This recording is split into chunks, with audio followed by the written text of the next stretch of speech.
Buenos días.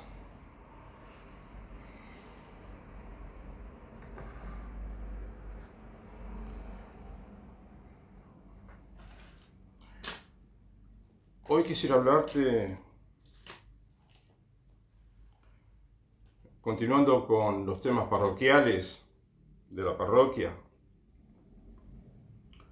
Bueno, algo que vengo pensando que sería muy conveniente que haya en todas las parroquias del mundo. Es decir, que todas las parroquias tengan un manual,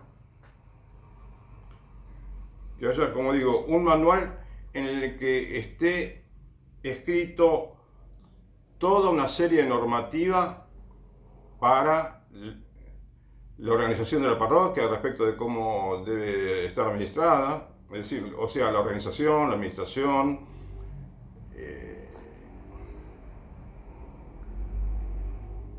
los apostolados, cómo se va a organizar todo.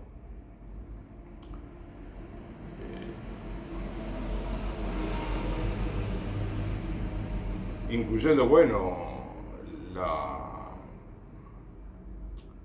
la formación de la niñez, la juventud, los adultos, formación teológica, litúrgica, como la parroquia es un centro de espiritualidad, un centro de difusión del cristianismo en cada barrio, en cada pueblo.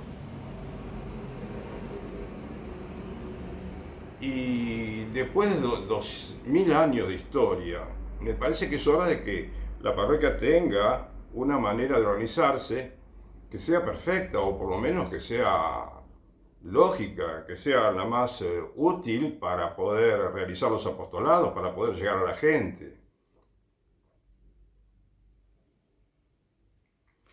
para conseguir que la gente se convierta al cristianismo.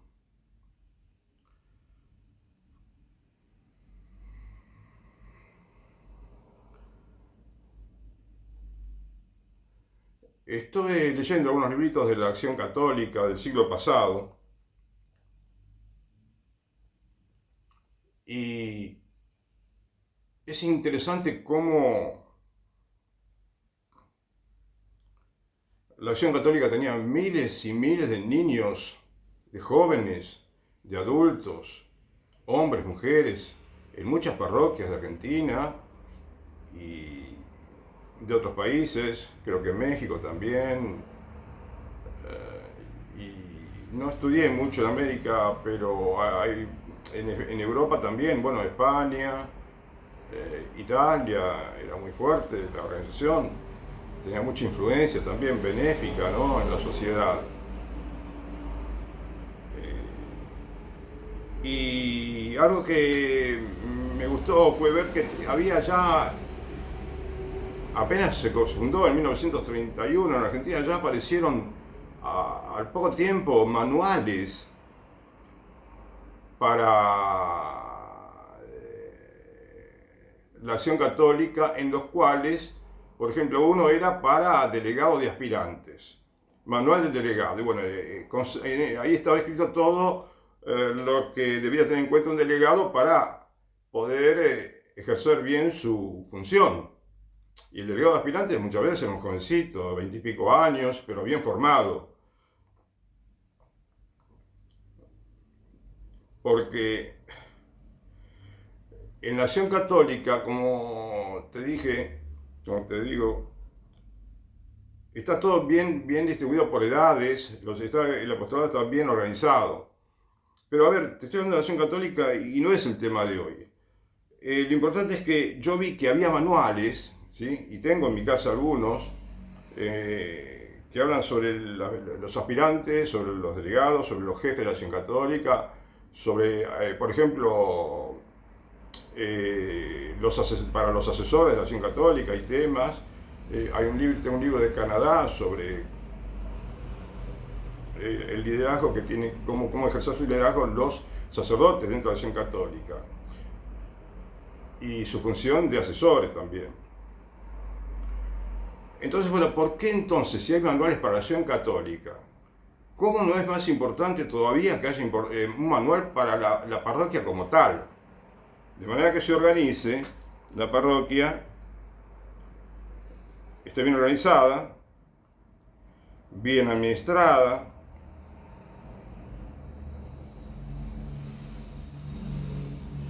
que la parroquia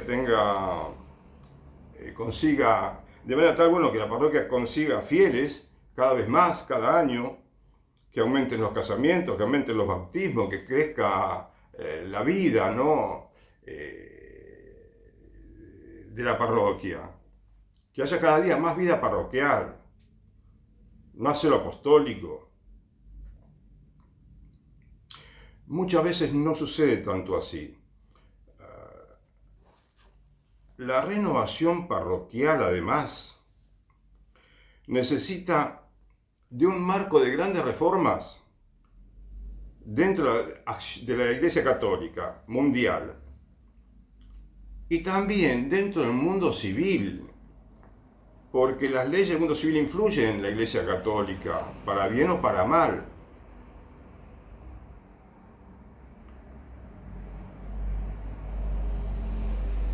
Y también, bueno, hacen falta reformas de muchas costumbres, e inclusive es necesario que se reforme la constitución de muchos países.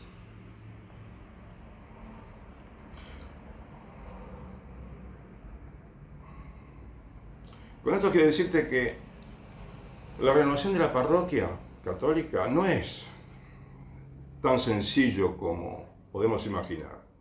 Implica muchas cosas. Que haya reformas dentro de la Iglesia Católica y también dentro del mundo secular, dentro del Estado. Y que sea efectiva 100% la separación Iglesia-Estado. En lo económico y en lo jurídico.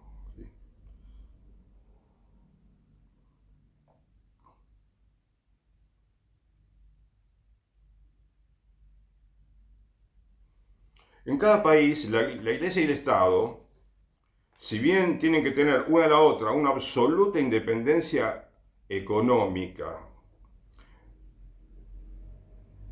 si no tienen cada una de ellas, ¿no?, de las sociedades, una organización y una legislación que favorezca el desarrollo armónico y fecundo de la actividad, tanto secular dentro del mundo civil como religiosa dentro de la religión católica, se van a perjudicar entonces mutuamente esas dos sociedades, una contra otra. Y el mundo se debatirá, se puede llegar a debatir en guerras, desencuentros, problemas económicos, demográficos, de todo tipo. Quizás te parece exagerado lo que digo, pero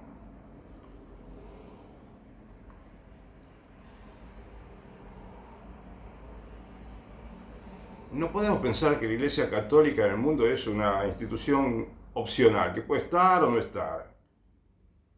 Tiene que estar, y tiene que estar bien organizada y realizar su tarea maravillosa, estupenda, de, por así decir, de cristianizar el mundo.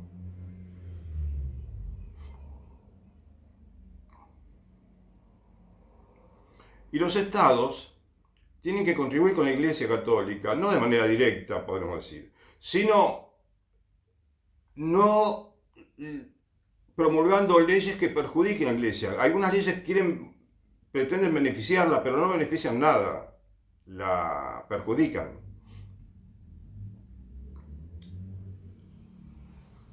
Y si la Iglesia Católica desempeña bien su función como institución, te digo, en las parroquias, obispados, el Vaticano, en monasterios, si todas las instituciones católicas trabajan seriamente en su santificación,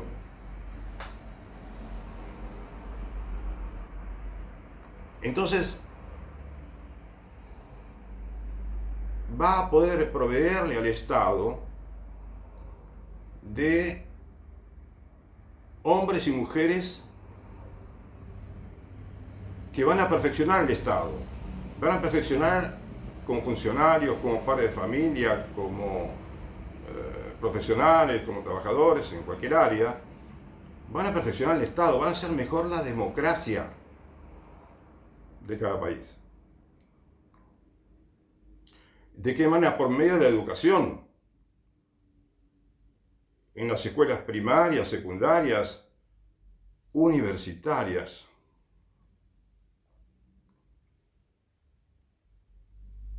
Que se toman en serio la educación.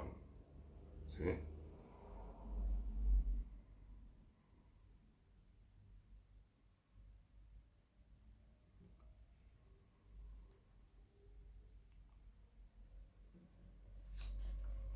Entonces yo te voy a hacer ahora una pequeña reseña de algunos cambios que se pueden hacer en las parroquias, o digamos, o aspectos para tener en cuenta en lo que ya se está realizando.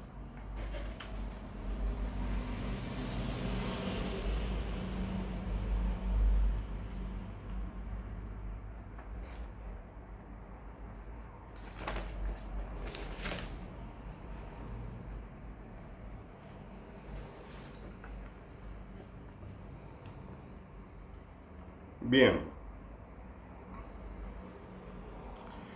el horario de apertura del templo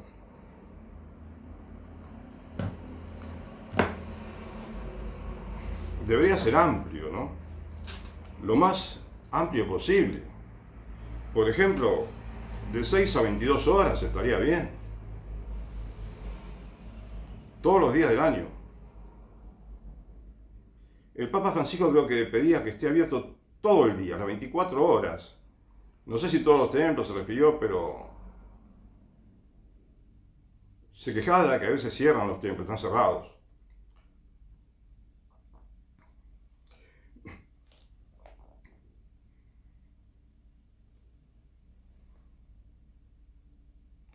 En el canon 937 del derecho canónico, dice, la iglesia es la en la que está reservada la Santísima Eucaristía, debe quedar abierta a los fieles, por lo menos algunas horas del día, a no ser que obste una razón grave para que puedan hacer oración ante el Santísimo Sacramento. Bueno, este es un canon que bien pudo haber sido más explícito y quizás un poquito más generoso, modestamente digo, ¿no? Respecto de que, como dice acá, por lo menos algunas horas del día que esté abierto.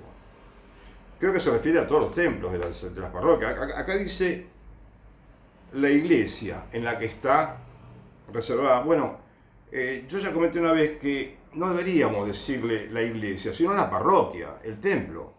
El templo católico en el que está reservada la Santísima Sacristía, la Santísima Eucaristía, discúlpame, debe quedar abierta a los fieles por lo menos algunas horas. Bueno, quizás muchos párrocos, ¿no? Muchos obispos interpretan que, bueno, que con que esté abierto 6 horas, 7 horas, como sucede ahora, 8 horas, 9, es suficiente, o menos de 6 horas a veces. Hay parroquias en Europa, escuché o leí una vez que algunas parroquias abren a la tarde recién para la misa vespertina y un rato y nada más. Y a mí me duele mucho ver grandes parroquias en algún lugar del mundo, ¿sí?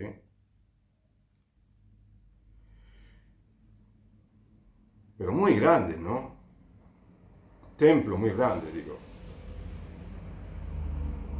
Que están cerrados muchas horas del día.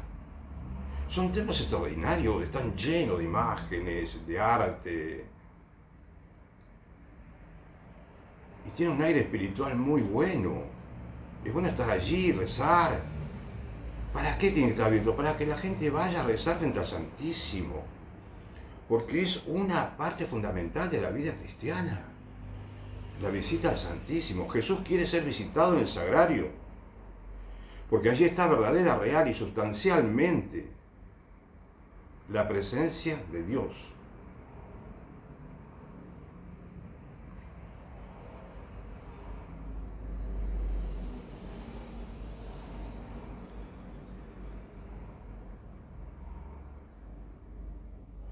Solamente tener abierto el sagrario todo el día ya influye mucho en la sociedad para hacerla mejor, para cambiar la sociedad.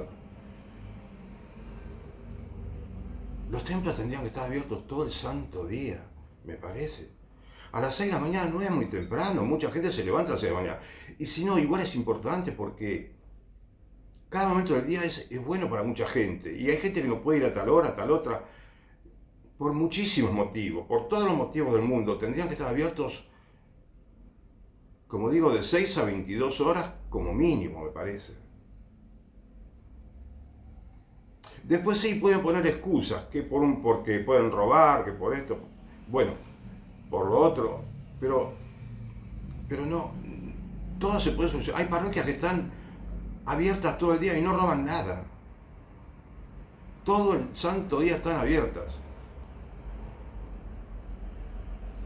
Y bueno, si un día roban, habrá que buscar la manera de solucionarlo, pero no cerrando la parroquia.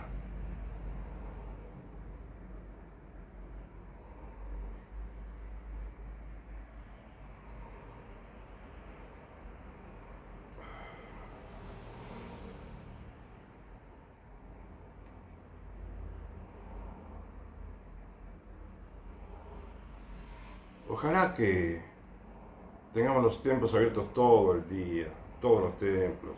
Sería bueno. Lo pido con modestia.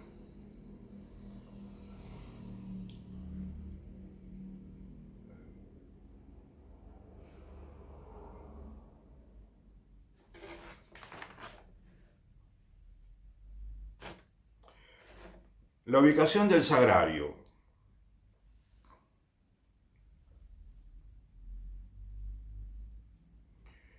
En el canon 938 dice, el sagrario en el que se reserva la Santísima Eucaristía ha de estar colocado en una parte de la iglesia u oratorio verdaderamente noble, destacada, convenientemente adornada y apropiada para la oración. Bien.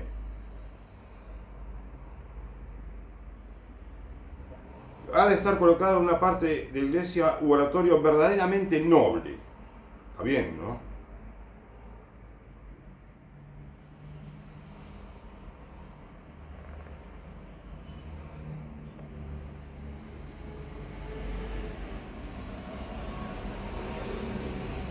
Convenientemente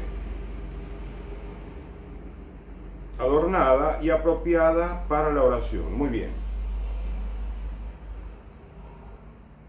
No dice acá que tiene que estar en el centro del templo, en el centro del presbiterio, que es donde todo el mundo dirige la mirada. Entras al templo, te arrodillás, te persignás, quizás. Y enseguida te dirigís a donde está Jesús sacramentado, ¿no?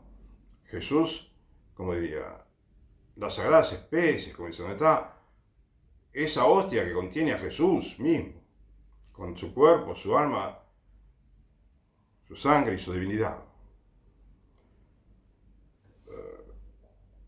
Y no, es incómodo que entres al templo y que tengas que mirar por todos lados, o que tengas que mirar al costado, a un costado determinado, o que esté en un lugar inverosímil.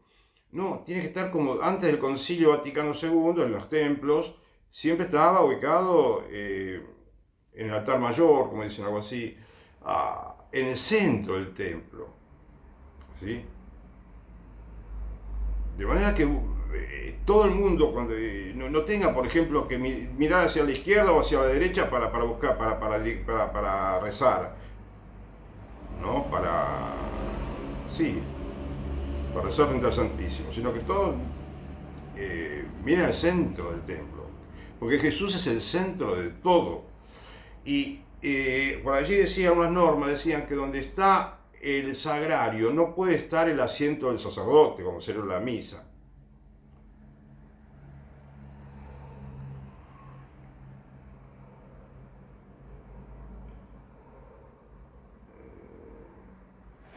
Me parece importante, ¿no? Porque es la voluntad de Dios, es lo que quiere Jesús. Estar bien en el centro. ¿Sí?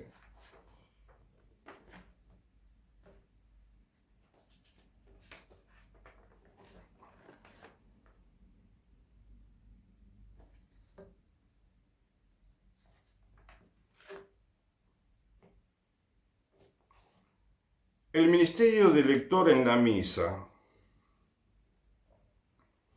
debería ser ejercido por varones.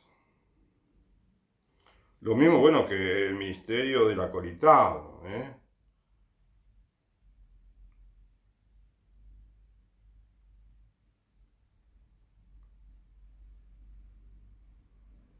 Y que estos varones estén bien preparados para ese ministerio, como ya lo comenté una vez. Y también comenté que sería muy bueno que los laicos adquieran un nivel de enseñanza que les permita tener un título, ¿no? De modo tal que si cuando ejercen una función de, de un ministerio en la parroquia, bueno, que estén validados, ¿no? Por un estudio que hicieron, que acrediten un estudio, una formación espiritual también.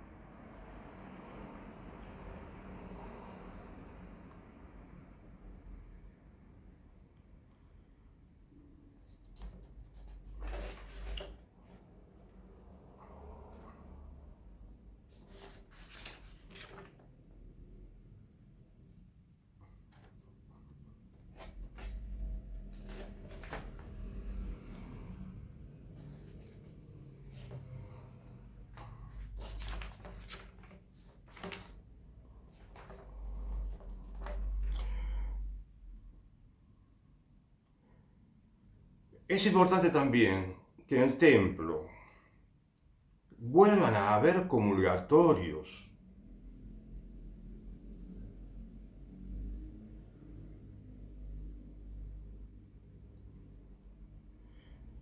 Es decir,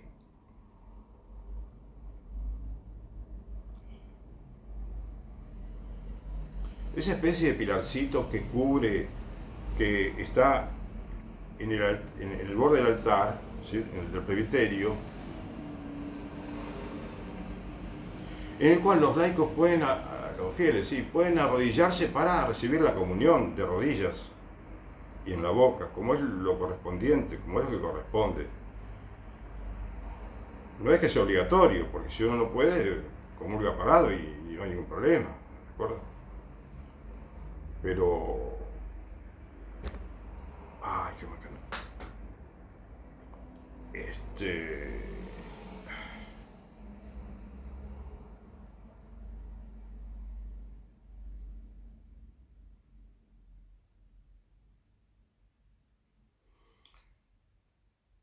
Qué bien que le vendría a la Iglesia Católica si todas las parroquias volvieran a colocar el comulgatorio, porque lo sacaron. De muchas parroquias han sacado los comulgatorios. Eran obras hechas en mármol muchas veces, bien trabajado, obras de arte. Bueno, puede ser de madera, de otro material, pero qué importante que es.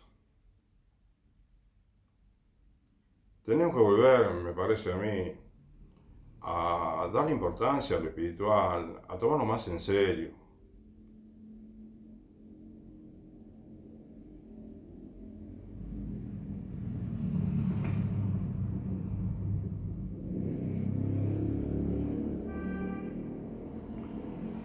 Y la comunión, en ese momento de la comunión, es sagrado para el sacerdote mismo que entrega la comunión, como también para quien lo recibe.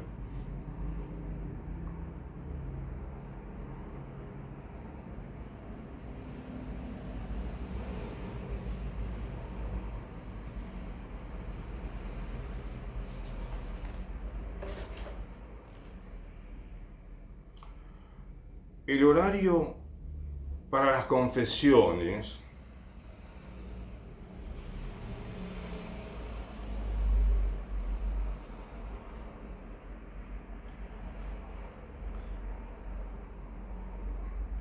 sería bueno que sea lo más generoso posible, que diariamente haya sacerdotes disponibles para confesarse, que no haya necesidad de que uno tenga que pedir por un sacerdote.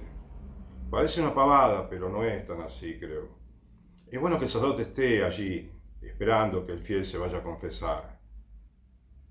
Es tan importante, tan bueno, tan agradable ver a los sacerdotes sentados en el confesionario.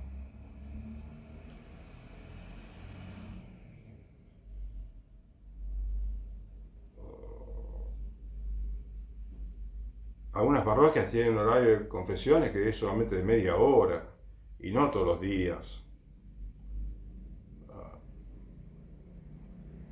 No digo, por favor, son pocas serán, no, pero a veces falta un poquito de más presencia del sacerdote. Pido humildemente que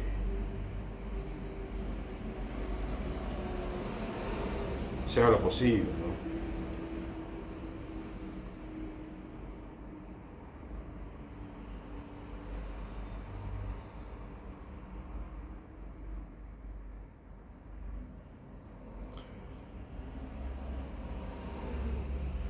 Las colectas en las misas,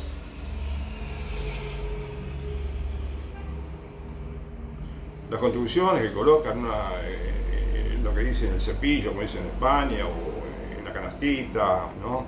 O en esa bolsita que cuando pasan por los bancos del templo, para que la gente coloque su contribución. No está bien que sea en la misa. Ya está, ya quedó anacrónica esa costumbre. Ya no conviene que tengan que interrumpirte en la misa, que tengas que poner la mano en el bolsillo y abrir la billetera, que tengan que llevar el dinero preparado. Ni siquiera no le exijamos nada a la gente. Según lo que deducimos del Evangelio, la costumbre en el templo judío era, en la sinagoga, era que los fieles dejaban su contribución en una alcancía que estaba contigua al templo, no dentro del templo, porque también es bueno que no haya que manejar dinero dentro del templo. Y bueno, de más está decir también que es lamentable que estén poniendo en algunas parroquias, hayan puesto tantos, esas veladoras que ponen, que son pequeños espacios, ¿no? Una pequeña estructura donde hay muchas velitas electrónicas, que son lucecitas que se prenden. Entonces vos ponés una o dos monedas, o no sé cuánto piden, y entonces se prende una velita, para que vos le reces al santo, porque a veces las ponen al lado de una imagen de un santo. No me parece que está bien para nada. En una parroquia de otro país, yo conté 11 veladoras, 11, en un templo que no era muy grande. ¿Y cuánto pueden recaudar? Moneditas, unas pocas moneditas. No creo que tenga sentido, ni siquiera económicamente. Ni siquiera económicamente tiene sentido.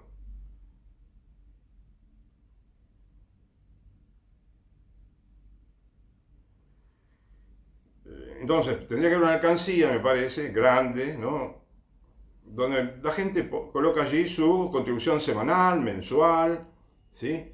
O cuando le parezca bien, cuando crea que cuando su corazón le indica que bueno, que podría dar una limosna. Y por limosna te digo contribución, no te digo monedita, lo que sea, ¿viste? Lo que pueda. Y se evitaría muchísimos problemas, ¿no? De esta manera. Y se hace más sencilla la administración de la parroquia.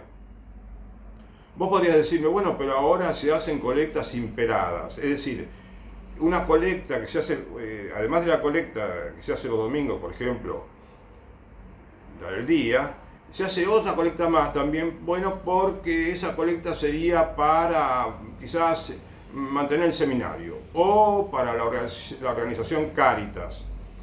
Está bien, pero no hace falta tanto que haya colectas imperadas para ese tipo de actividades, me parece a mí. Porque si la parroquia está bien administrada, como correctamente, como perfectamente se puede administrar, ¿sí? Se tienen en cuenta todas las normas, por ejemplo, que podrían figurar en este manual, entonces la parroquia no va a tener ningún inconveniente en tener dinero suficiente para aportar al obispado, y el obispado con ese dinero mantiene el seminario también. ¿De acuerdo? Y Cáritas se puede mantener perfectamente también con las donaciones espontáneas, voluntarias y generosas que mucha gente aporta, sin necesidad de que tenga que ser la Iglesia Católica, mejor dicho, que tenga que haber una colecta especial para Cáritas. No me parece bien, respecto de Cáritas. A mí no me parece bien.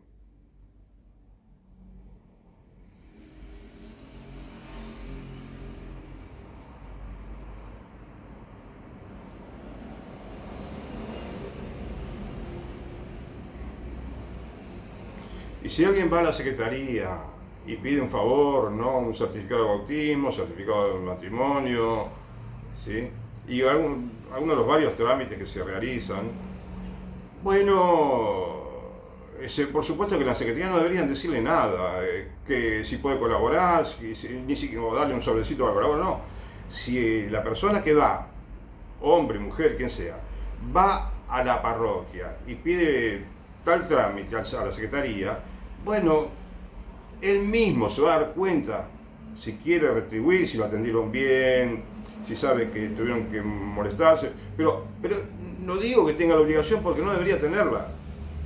Porque el hombre cuando deposita, o la mujer cuando aportan semanalmente o mensualmente tanto dinero, eso tiene que dar para todo, para todo.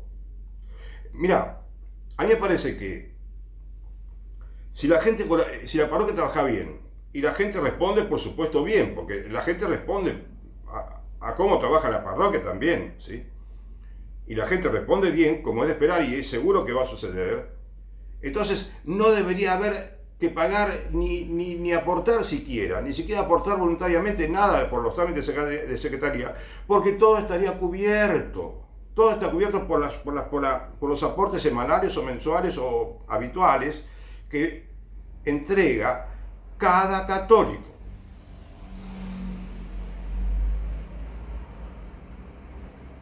¿Sí? Incluyendo el sacramento del matrimonio, te digo, que hay que prender la luz unos minutos, bueno, no pasa nada. Que hay que poner la alfombra, no pasa nada, todo bien, igual. ¿Sí? Que alguien tiene que cantar la Ave María, bueno, se pone de acuerdo, sería bueno, te voy a decir la verdad, que haya alguien que lo haga gratis, totalmente gratis. El Ave María que lo cante una cantante buena, o quienes sean, ¿no?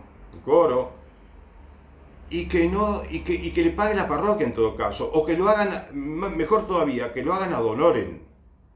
Pero, ¿sabes por qué te digo? Porque si hay algo en lo cual toda la sociedad debe juntarse y organizarse para que el sacramento del matrimonio sea perfecto, sea feliz para esa pareja que se casa, eso tiene que ser que sea gratuito totalmente, totalmente. Toda la sociedad debería estar, digamos, debería tener el compromiso, el fuerte compromiso de no hacerle pagar nada a quienes se casan en la parroquia. Porque ese es lo que más se discutiría probablemente. El bautismo no habría tanto problema en aceptar que sea gratuito, ¿sí? Nada, la misa, todo sería absurdo que se cobre por la misa. Pero por eso te digo, el sacramento del matrimonio tiene que ser absolutamente gratuito y lo más generoso posible para la pareja que se casa. La formación que se le da.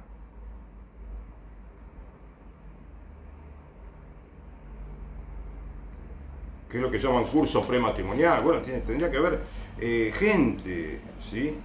De buena voluntad, que esté dispuesta a hacer esa tarea de prepararlo lo mejor posible a los novios para que se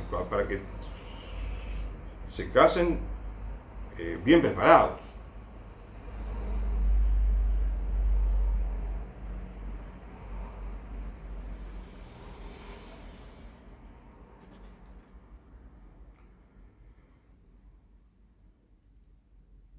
respecto de las celebraciones eucarísticas, sería bueno que en la parroquia siempre traten de celebrar la mayor cantidad que puedan, no estar pensando a veces en quitar una misa porque va poca gente.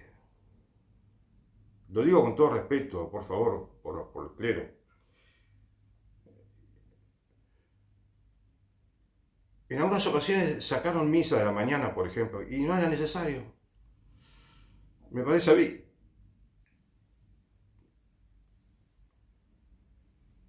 Y no, y qué decir de los templos que a veces se han cerrado, sin esperar a ver si se podía de alguna manera resucitar ese templo. Hay maneras de conservar un templo perfectamente buenas para que no se tenga que cerrar.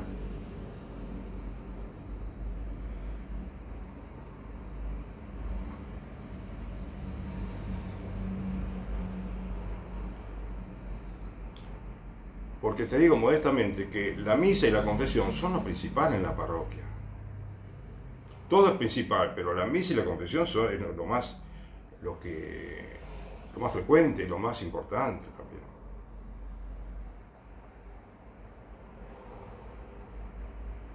Sí.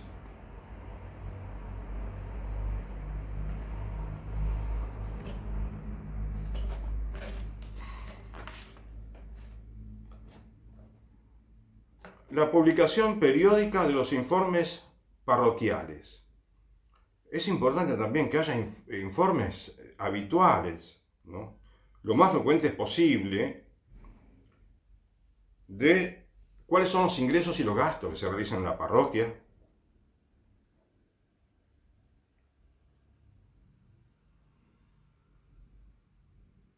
Y que todas las parroquias lo preparen. Por eso es importante también que la parroquia tenga su Consejo de Asuntos Económicos, porque si no tiene el Consejo de Asuntos Económicos bien organizado, va a ser más difícil que pueda tener gente que se ocupe de preparar los informes parroquiales.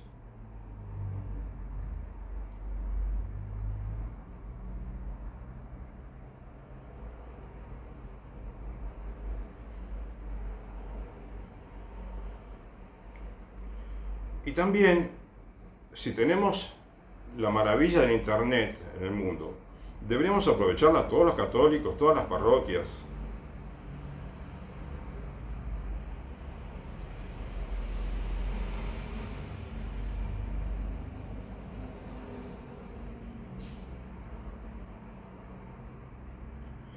Y que tengan buena información, los horarios de misa, de confesiones, que esté todo bien ordenado, bien informado, ¿sí?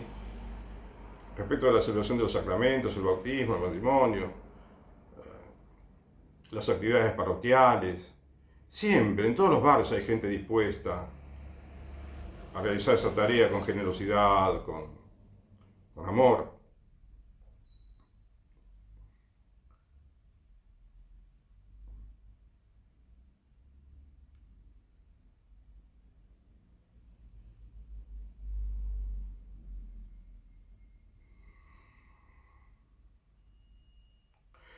Además, la parroquia, ¿no? Como parte de la Iglesia Universal, ¿sí? En este caso yo me referiría más que a la parroquia al obispo, no a los obispos. Creo que, bueno, a los obispos justamente respecto de la parroquia y de todas las actividades eclesiásticas, la Iglesia debería rechazar el sistema de los impuestos eclesiásticos, la Iglesia Católica.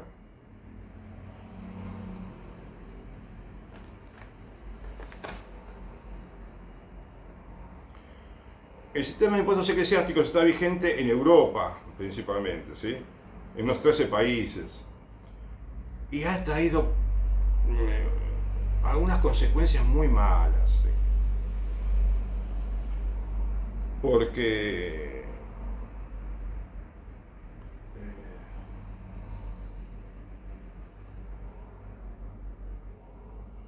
el hecho de que los obispos hagan un acuerdo con el Estado para que el Estado de varios países, ¿no?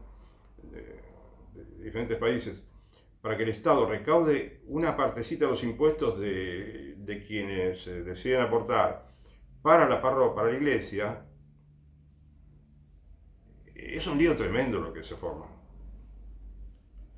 El impuesto eclesiástico te cambia la historia de esta manera. Vos, católico, estás en un barrio, en un pueblo, y cuando tenés que aportar, caminás las cuadras que tenés que caminar y lo dejás en la parroquia. ¿Sí? Pero el impuesto eclesiástico te cambia todo el esquema, porque vos, en lugar de directamente llevarlo a la parroquia o mandarlo ahora por medio de una transferencia electrónica en internet, que es muy sencillo, o por medio de un débito automático, porque podés ¿no? pedirle que te debite automáticamente un importe, o esas varias formas, ¿no? Siempre voluntario, totalmente voluntario y libre. ¿Sí?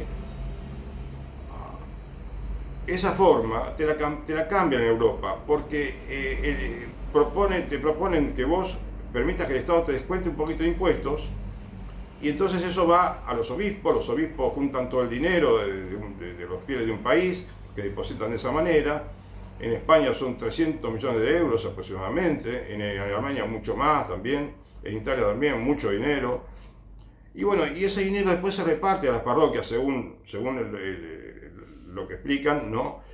Para poder ayudar a las parroquias con ese dinero. Pero no resulta así, muchas veces ese dinero es para pagar los salarios. En España, la mayor cantidad, casi todo lo que se recauda por el impuesto eclesiástico se dedica a pagar impuestos y servicios sociales de los sacerdotes. Jubilación, creo. Lo cual nos conviene también porque en España, por ejemplo, los sacerdotes aportan como si fueran trabajadores autónomos al Estado para jubilarse. Y el sacerdote no tiene que aportar al Estado para jubilarse. Él pertenece al mundo católico, al mundo eclesiástico, al mundo religioso, a esa sociedad perfecta que es la Iglesia Católica, y que tiene todo, absolutamente todo lo que necesita para organizarse sin apelar al Estado, sin acudir al Estado. El Estado no tiene que intervenir para nada, ni para recabar dinero, ni para pagar jubilaciones, porque la Iglesia tiene su manera de pagar las pensiones los estipendios mensuales, si quieres llamarlo así, a los sacerdotes por diferentes motivos. ¿Sí? En Chile, por ejemplo, la Iglesia estableció el 1%. Pidió a la gente que aporte el 1%, que lo llaman no sé de qué manera, pero eso significa que los fieles, el 1% de lo que tienen como ingresos, se comprometen a donarlo a la Iglesia Católica. Pero no es bueno que la Iglesia Católica le indique al católico qué porcentaje tiene que aportar. No parece bien, porque eso se asemeja al diezmo y el diezmo no existe más. Y es bueno que no esté más el diezmo.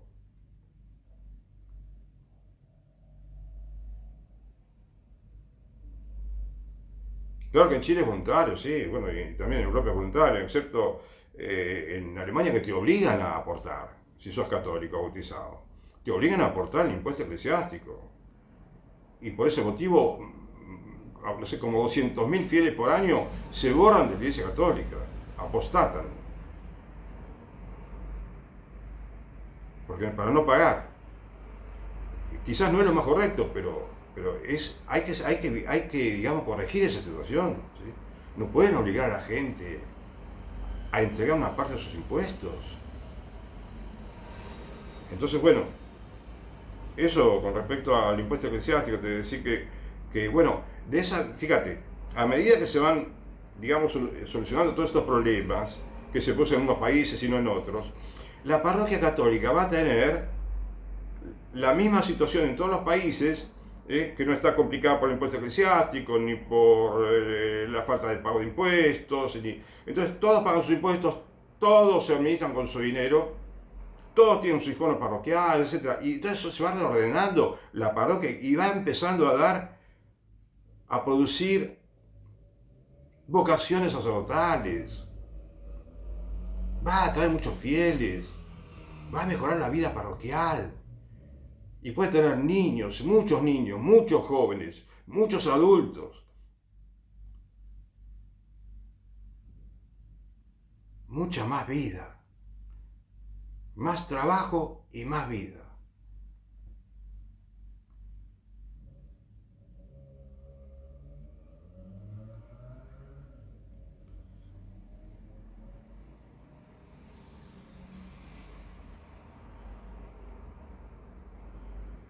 También tienen que rechazar la parroquia, ¿sí? Y debería decirte quizás la Iglesia universal de todo el mundo, el Vaticano y todos los líderes religiosos, todos los católicos deberíamos rechazar la idea de que considere el Estado o alguna institución mundial la idea de considerar la parroquia patrimonio histórico. ¿Sí? Y entonces, ¿pero por qué debemos rechazar? Porque la parroquia tiene que pagar los gastos de reparación del templo y de sus imágenes religiosas y de sus obras de arte con su dinero, con el dinero de los católicos, no con el dinero del Estado, porque si es declarada patrimonio histórico, entonces el Estado a veces se compromete a hacer los arreglos, a pintar, a hacer arreglos, como digo, y entonces en una ocasión como que te imponen ellos que bueno, te van a ayudar, pero vos tenés que limitarte a no tenés que revisar tanto lo que hacen, no sé cómo hacen, ¿no? Pero a la parroquia la limitan en su libertad. Aunque no la limiten, aunque la parroquia pueda elegir todos los trabajos, no es nada, es malo. Es malo que el Estado se ponga a hacer trabajo para la iglesia, para las parroquias, o cualquier casa parroquial, o cualquier instituto, o cualquier monasterio, convento, cualquier casa religiosa. Es malo.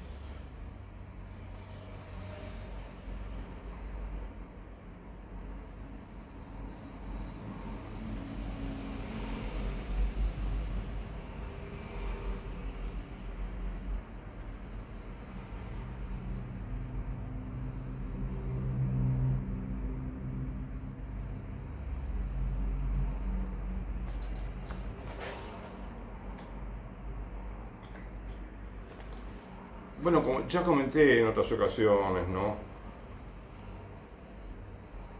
Para la parroquia es necesarísimo que todos los sacramentos se celebren de manera gratuita, totalmente gratuita.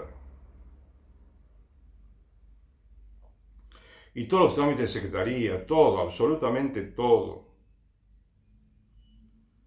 que sea gratis.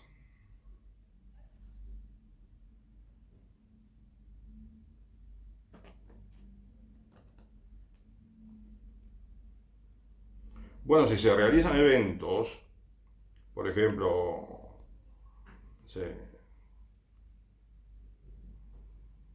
no quisiera referirme a ningún evento, un concierto, por ejemplo, porque a mí no me gustaría que se cobre por nada en la parroquia. No me parece bien que se hagan, por ejemplo, también a veces conciertos en el templo de la parroquia. Y que los templos colaboren, y les quiero decir, quienes organizan ese concierto, que paguen algo que tengan alguna contribución sugerida o no, no me parece el lugar correcto. Quizás en algún momento, ¿no? A la noche, muy tarde, no sé, no encuentro la utilidad. El templo tiene que ser el templo para rezar, me parece a mí. Es una opinión mía, sí.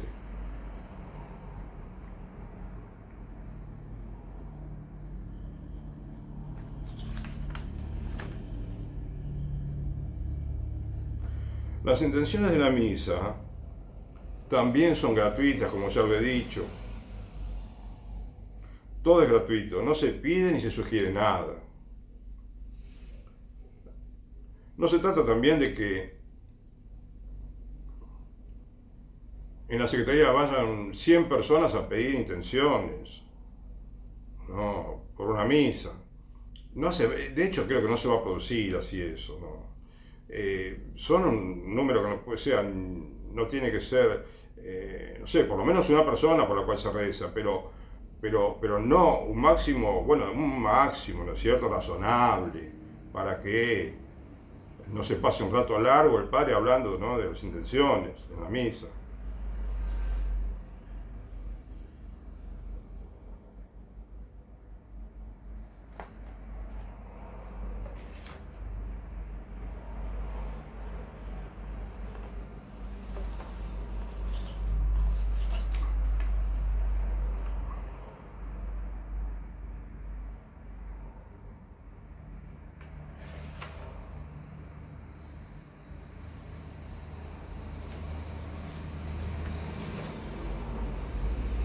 Ah, equipo de monaguillos.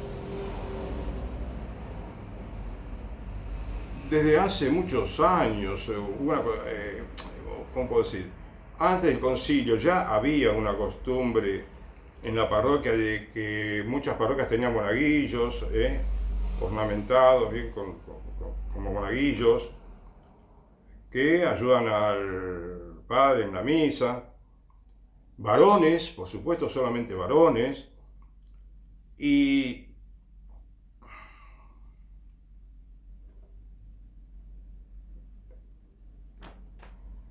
por una parte me parece que no hace falta que haya, no sé, muchos monaguillos, que haya un número necesario, ¿no? Porque los chicos se entusiasman y habría que aprovechar, si hay muchos chicos que quieren ser monaguillos, bueno, pero no se trata de poner muchos monaguillos en la misa, sino que los chicos vayan quizás turnándose, me parece a mí, ¿no? Esto lo estoy imaginando, más que me guío por la experiencia, pero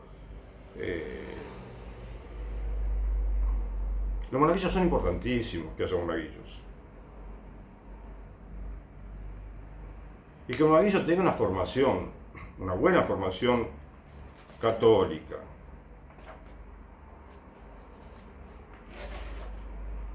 Porque de ellos, entre los monaguillos, de entre ellos puede surgir más de una vocación, sacerdotal, religiosa, ¿sí?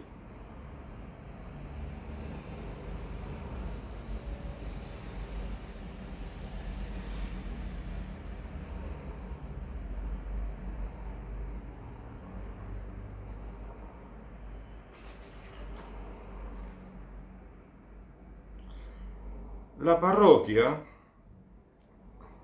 además, tiene que pagar todos los impuestos, porque es elemental, porque es algo esencial para la parroquia. Y hay parroquias que no pagan impuesto predial, como dicen otros países, o impuesto municipal, como decimos en Argentina, ¿sí? El property tax en Estados Unidos, en algunos países de habla inglesa. Y la iglesia debe pagar, la parroquia, todos los impuestos que le correspondan, como a cualquier institución civil, no estatal.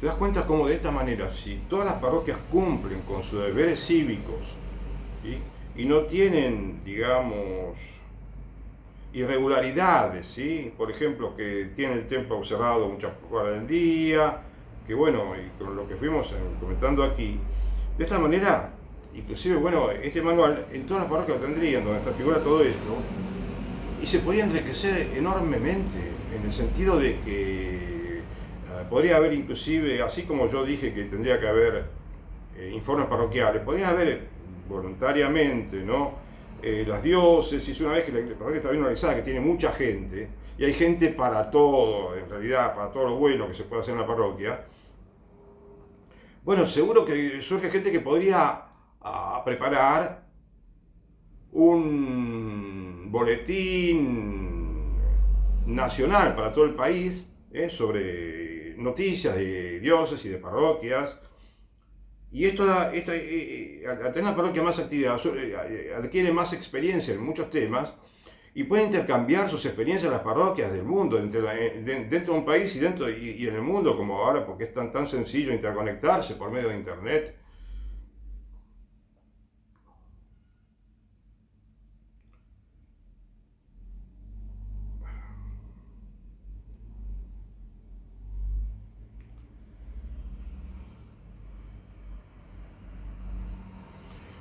Te hablo de la importancia de los impuestos porque he leído muchas noticias, ¿no? Artículos periodísticos en los cuales ah, se refieren a que la iglesia debería pagar los impuestos. Se hacen encuestas y se hicieron encuestas y la gran mayoría de la población quiere que la iglesia pague los impuestos. Pero por supuesto que no depende de una encuesta, depende de qué es lo que es correcto, lo que tiene que hacer la iglesia católica, lo que tenemos que hacer los católicos, lo que tenemos que hacer todos los católicos, contribuir. ¿Sí? Y con lo que se aporta a la parroquia se puede perfectamente. La iglesia puede mantener todos sus gastos, puede pagar sus gastos, puede ayudar a los pobres, puede contribuir con el obispado y los obispados con el Vaticano. Y todo funciona de manera extraordinaria en la Iglesia Católica.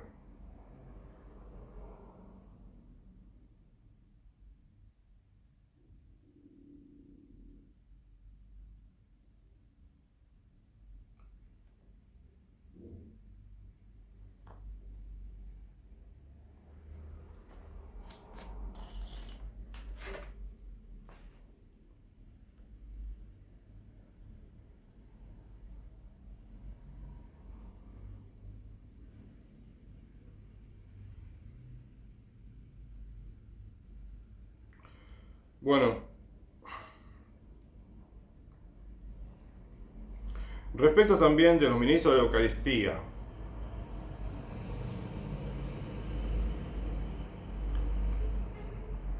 no es bueno que la parroquia tenga ministro de la Eucaristía, porque no es nada bueno que los laicos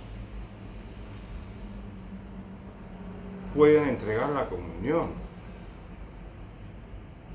Y la comunión en la mano, no se puede recibir la comunión en la mano.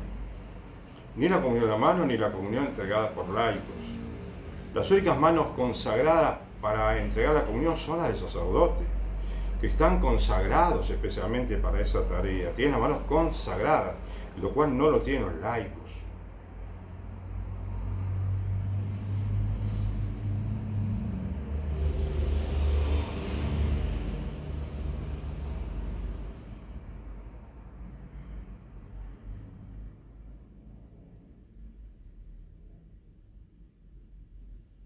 Ningún laico debería entregar la Sagrada Comunión. Creo que ni siquiera los diáconos pueden, porque el diácono no tiene esa consagración que tiene el sacerdote, me parece a mí, sí. El sacerdote.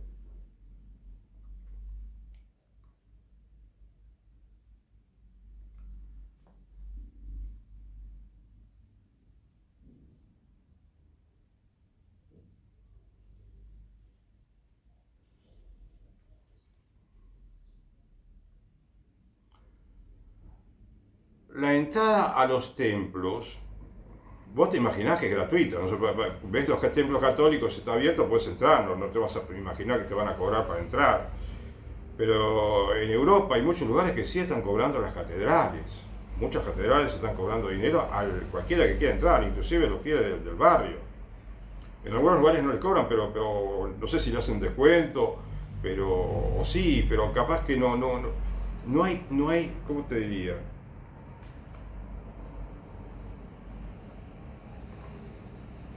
Este también es un tema muy delicado porque, como vos sabés, en España, Italia, Francia, Alemania, hay muchas parroquias que son visitadas por miles y miles de turistas. ¿Sí? Millones de turistas pasan durante el año por catedrales de distintos países. Y Entonces, algunos obispos decidieron que hay que pagar entrada para entrar para los turistas, inclusive para los habitantes del pueblo. Y entonces resulta que te cobran una entrada y si sos jubilado te hacen un descuento en un lugar o no te cobran, pero es como que se transformó en un pequeño negocio, un pequeño gran negocio. No está bien. No está bien que ningún templo católico te pida dinero para entrar o te exija dinero para entrar. Ni pedir ni exigir.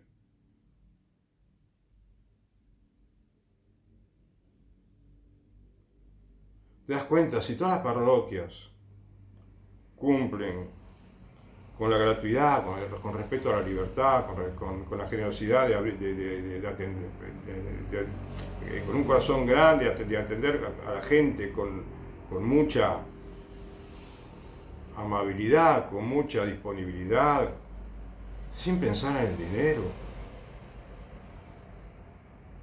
Entonces, ¿cómo no va a mejorar el prestigio de la iglesia? ¿Cómo no va a retomar la iglesia a una senda de progreso espiritual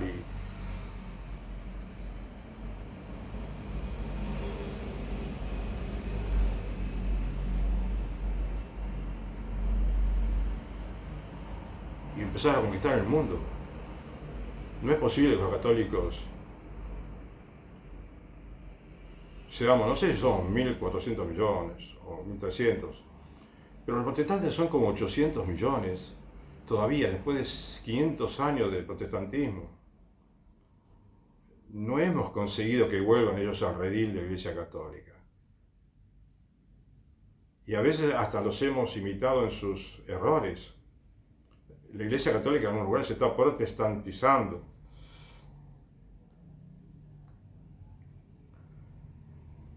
Bueno, esto creo que es todo por hoy. Quizás hay otras, sí hay algunos acápites, podemos decir, algunos temitas más para comentar, pero lo dejo para otra ocasión, si Dios quiere.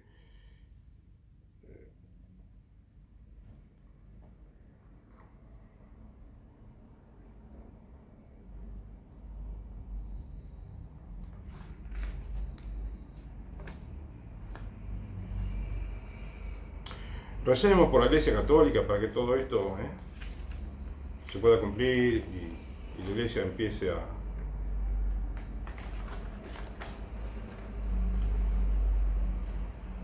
transformar la sociedad, las leyes, el mundo, la vida familiar, social, todo. Muchas gracias. Que Dios te bendiga.